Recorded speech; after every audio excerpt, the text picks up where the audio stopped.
Hi there, I'm Simon from Astro and welcome to our night sky guide for November 2025. We're here in Scarborough and we've been out all night shooting photographs of the northern lights, the night sky. We've been doing a bit of deep sky astrophotography, and Venus is also rising off towards the east at the moment as well. As you can see, twilight is just creeping in, so we decided to film this just before we head back home. The nights of November are long and dark, which means they're great for stargazing. The aurora season is truly underway. All the winter constellations are now easily visible in the middle of the night. The super beaver moon is going to be a beautiful sight. There's some wonderful conjunctions to observe, and there's also a few meteor showers to enjoy too. So there's plenty to look forward to throughout the month of November. And without further ado, let's dive in. Sunrise and sunset times throughout November will be as follows. On the 1st, the sun will rise at 7:08 am and set at 4:36 pm. On the 11th, the sun will rise at 7:27 am and set at 4:18 pm. On the 21st, the sun will rise at 7:46 am and set at 4:03 pm. And on the 30th, the sun will rise at 8:01 am and set at 3:54 pm.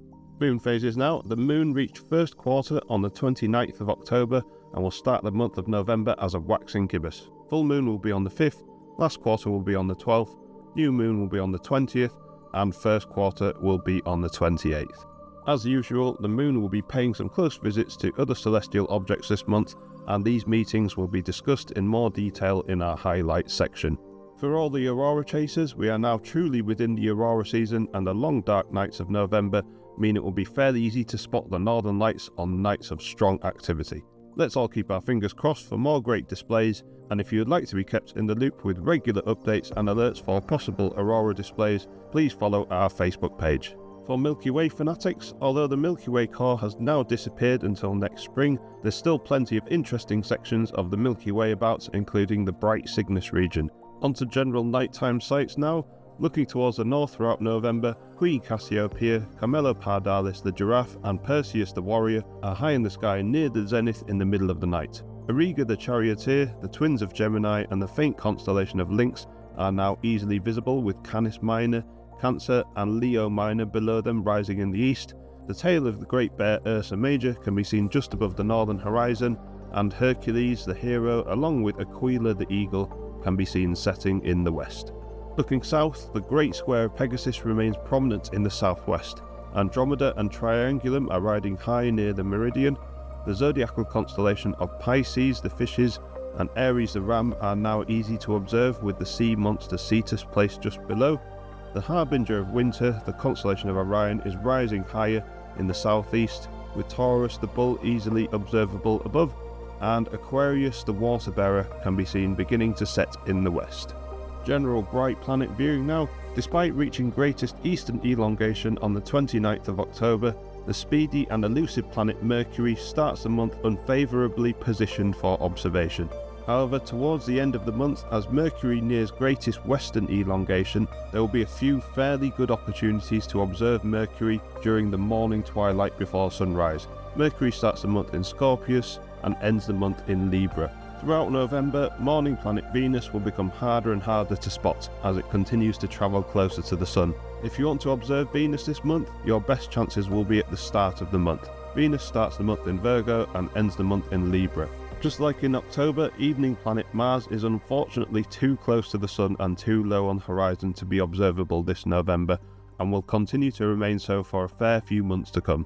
Mars starts the month in Libra, before travelling across Scorpius and ends November in Ophiuchus. The observing window for planet Jupiter continues to get better throughout November, with the gas giant rising at 9 pm at the start of the month and rising at 7 pm at the end of November. Jupiter remains in Gemini throughout November. Although it is now past the optimum time to view Saturn, the amazing ring planet still remains well placed for observation throughout November, and particularly so for early night observers.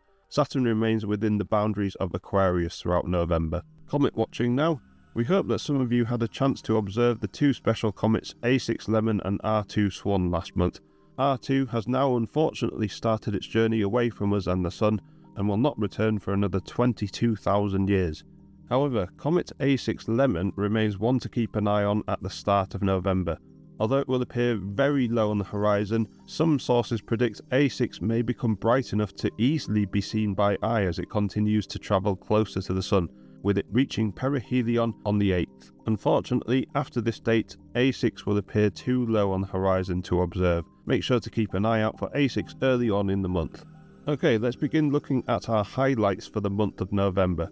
There's a great selection of celestial events this month, and kicking off the month will be the Moon visiting the ringed planet Saturn. On the evening of the 1st, the 81% illuminated waxing gibbous moon will pay a close visit to the amazing ringed planet Saturn. The pair will be well placed for observation and will be visible for the majority of the night.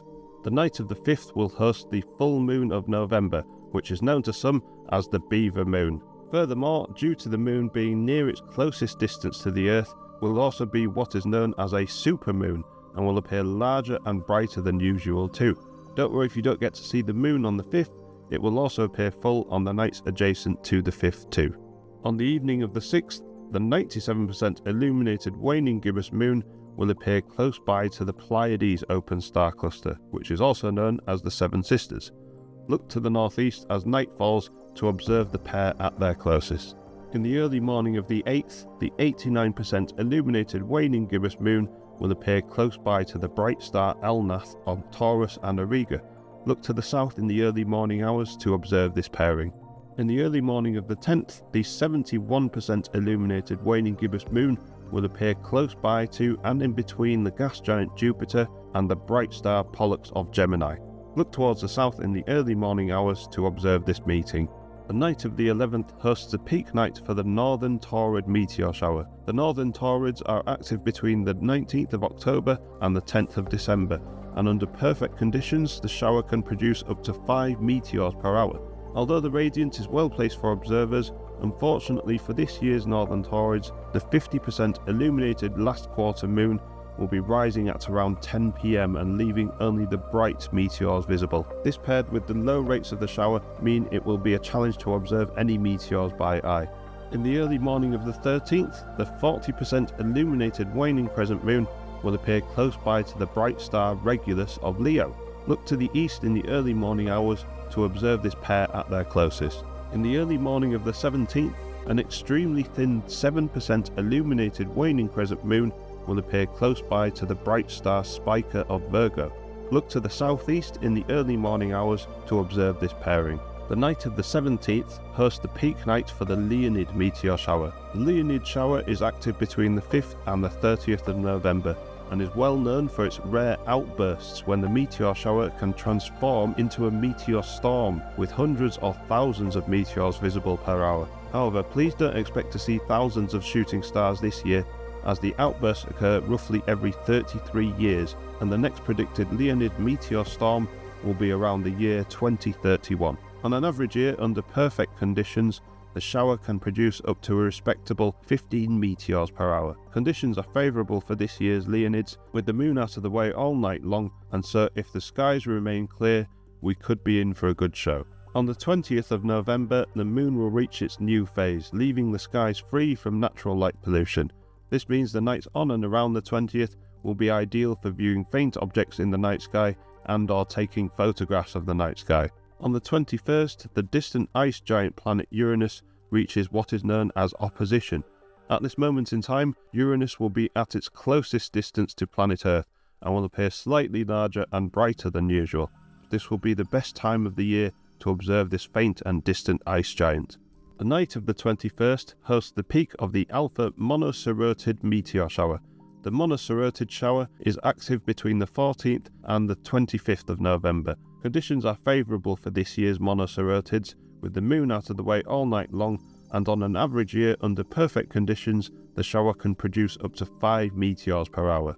In the early morning of the 25th, the speedy and elusive planet Mercury will appear close by to the super bright planet Venus.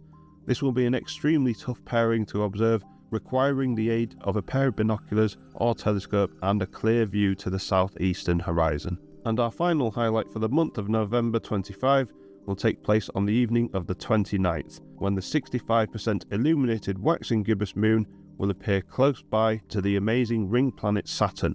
The pair will be well placed for observation and visible for the majority of the night. So as you can see, there's lots to enjoy in the night sky throughout November, and we hope you all get a chance to enjoy some of them throughout this month. If you enjoyed this video and found it useful, please make sure to subscribe to our YouTube channel, follow us on Facebook and Instagram, and leave us a comment in the comments section below. And as always, if you head out to enjoy the night sky at any point in the near future, we wish you good luck and clear skies.